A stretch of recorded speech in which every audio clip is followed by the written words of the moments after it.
Il est une leçon que bon nombre de chrétiens sont lents à apprendre. C'est que la vie chrétienne ne se vit pas grâce au pouvoir de la volonté. Consciemment ou inconsciemment, beaucoup sont dépendants de la force de leur volonté pour maintenir le standard de vie qu'ils croient être celui d'un véritable chrétien. L'homme qui nous est dépeint dans Romains 7 s'efforçait de vivre une vie triomphante avec le concours de sa propre volonté. Sa volonté était prête à faire celle de Dieu. Il s'obstinait à faire le bien et éviter ce qui était mal. Mais il se méprenait profondément. Il n'avait pas vu que faire le mal était la conséquence naturelle d'une loi et que faire le bien était aussi la manifestation naturelle d'une autre loi.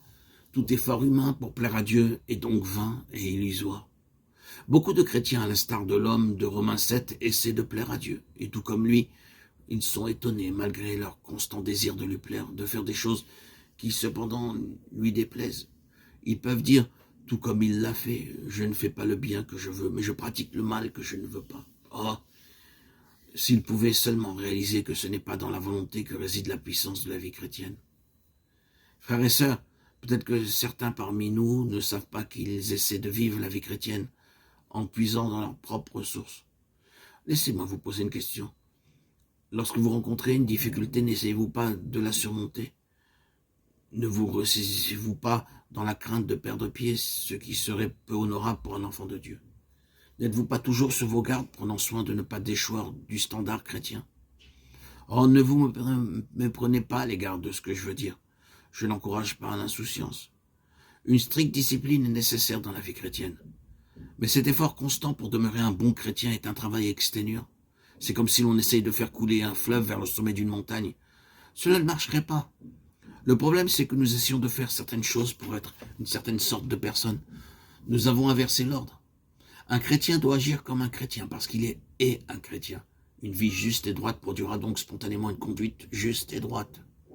Or, combien nombreux parmi nous sont ceux qui font un effort pour ne pas faire ce qui, sans nul doute, n'est pas bien pour eux.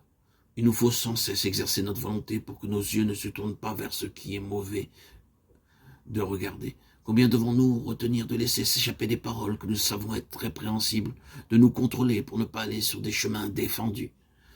Ne voyons-nous pas où réside le problème? Nous essayons sans cesse de contrer les tendances de notre vie naturelle.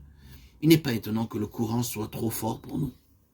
Lorsque nous parlons dans notre langue maternelle, nous ouvrons simplement la bouche pour dire ce que nous pensons. C'est lorsque nous parlons dans un autre langage que nous devons faire des efforts, délibérés, choisissant soigneusement nos mots, afin de pouvoir transmettre aux autres ce que nous voulons dire. Lorsque nous vivons sur la terre ferme, nous vivons dans notre domaine naturel. Il n'exerce aucune contrainte sur nous. Mais si nous allons sur l'eau, nous devons veiller à tout pour conserver la vie.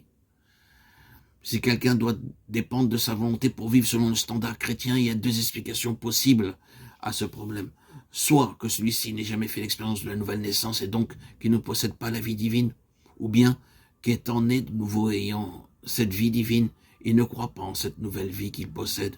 Il ne réalise pas l'incalculable potentiel de cette vie et donc ne se l'approprie pas. Par voie de conséquence, la faiblesse et l'effondrement sont inévitables pour lui. La faiblesse et l'effondrement le guettent. La chute est inévitable. La désillusion de l'homme de Romains 7 est si grande à cause de ses défaillances nombreuses